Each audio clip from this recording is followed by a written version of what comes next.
Good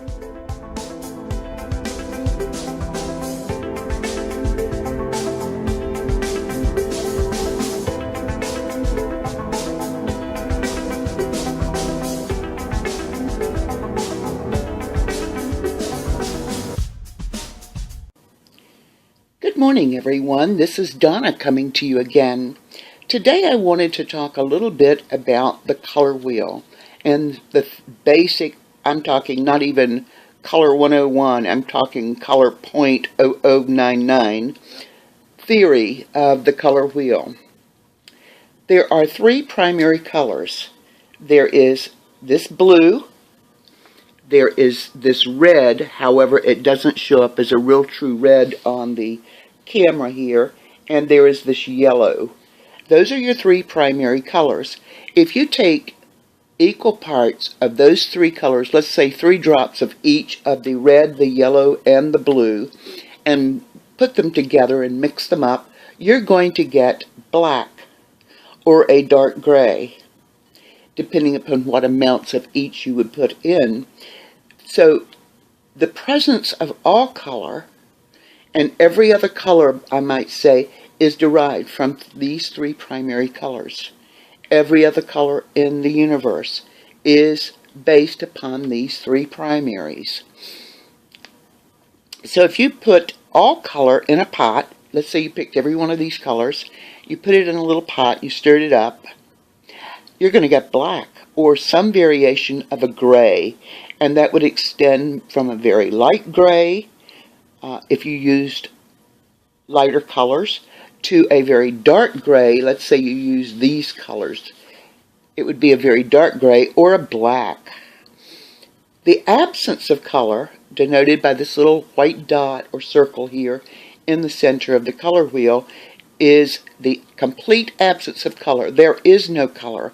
However, white is a very important ingredient when we're talking about color.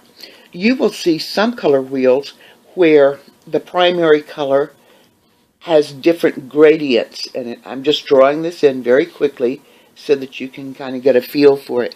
You see I've drawn these lines in. This would be your true color, and if you added 2 drops of white, you would get this next color, which would be lighter than this one.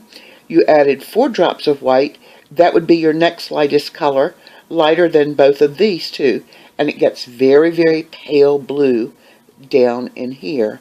The same for any of these other colors that are showing on the color wheel. So depending upon how much white you add, if you add none, you're going to get this pure blue. If you add some tiny bit, you'll get this color. If you add much more, you'll get into this range. And then if you add a lot, you're down here into an almost invisible pale translucent blue, and the same would hold for these other colors.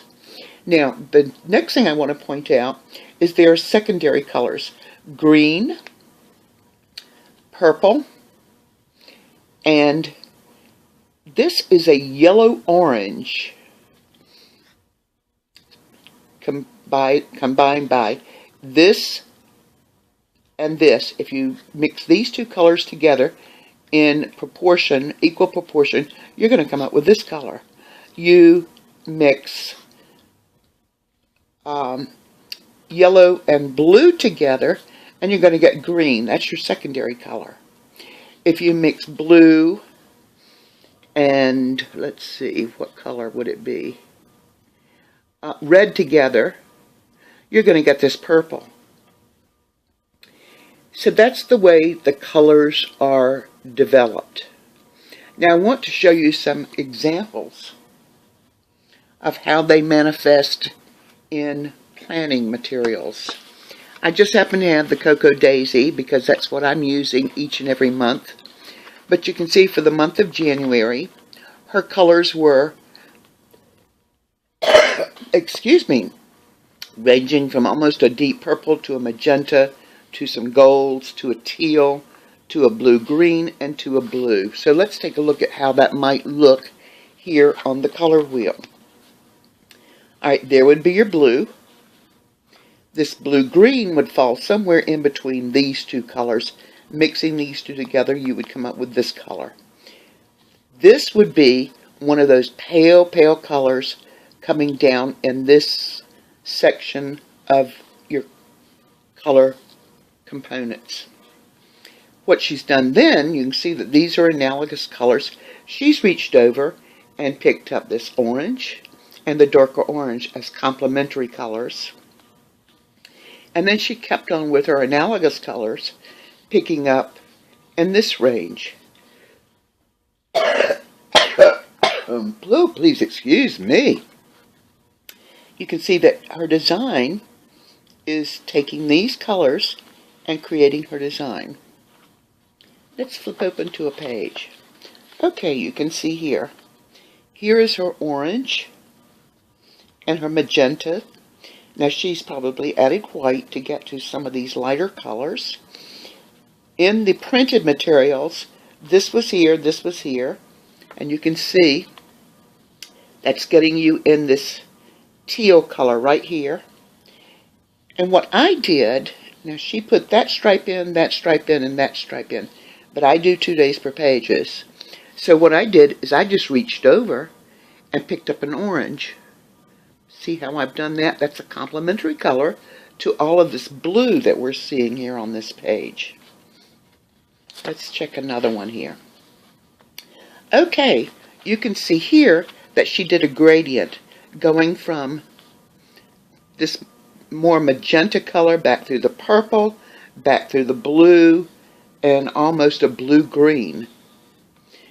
So I decided to take an analogous color and do this, and an analogous color and do this. So that's more a homogeneous type color scheme. But look at this one. She's showing, again, an array of all of her colors for this month. And what I did is I just picked up this color, these colors right here, and just decided to split my pages. And you can see I have fun with my daily planning. Now, that was January. Let's take a look at April. Alright, this is April. You can see here that she has kept her color scheme in the greens. This again would be those really pale teal colors. And over here's analogous, your yellow and your yellow-orange. My goodness. Over here, this is a page of that she designed. Again, this is all her work, Cocoa Daisy. And this is mine. I decided to make mine analogous to the colors on the color wheel here. So this is sort of a one color gradient theme. Let's see what she did on the back page. Oh, look at the back page. Let's get that into view here. You can see, I'll tell you what I'm going to do. I'm going to do that. You can see here that she's used her pale, pale colors. Again, that would be your true color, and this is getting down to where you've added a lot of white to it. She's added a blue-green, which would be a color in between these two, and very much down in this direction. She's added her greens, and then she reached over and picked up these colors to add for accent. See? Alright, let's take a look at one more. And this is one that is going to be analogous color all the way around. This is for the month of May. And you can see, ranging from the green to the light green, back through your blues. These colors all came from this part of the color wheel. And you can see it's monochromatic in a way. Now over here, she added in her teals, and she printed these lines in her printed materials. I chose to go over and to pick up a sort of a bronze color. That would be somewhere probably more in this range. And it's also a green color, also a moss green. Let's see what she did back here.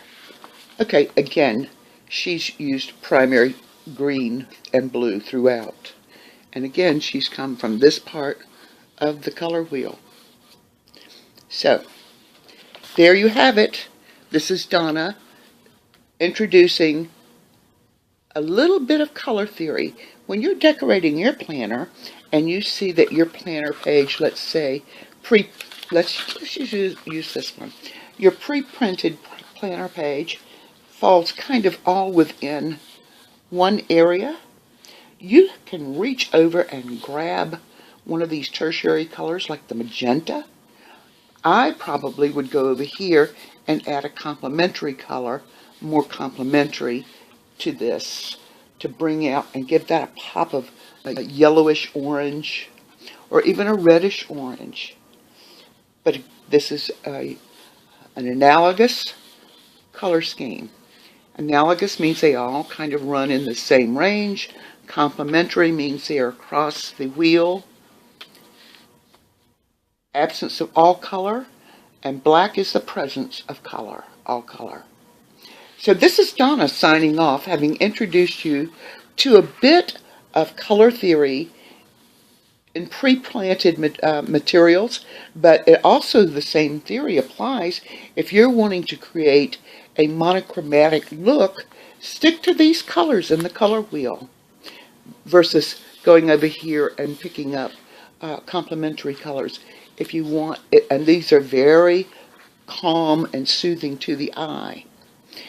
That all being said, this is my brief introduction to the color wheel and color theory. I'll be coming back later. You take care.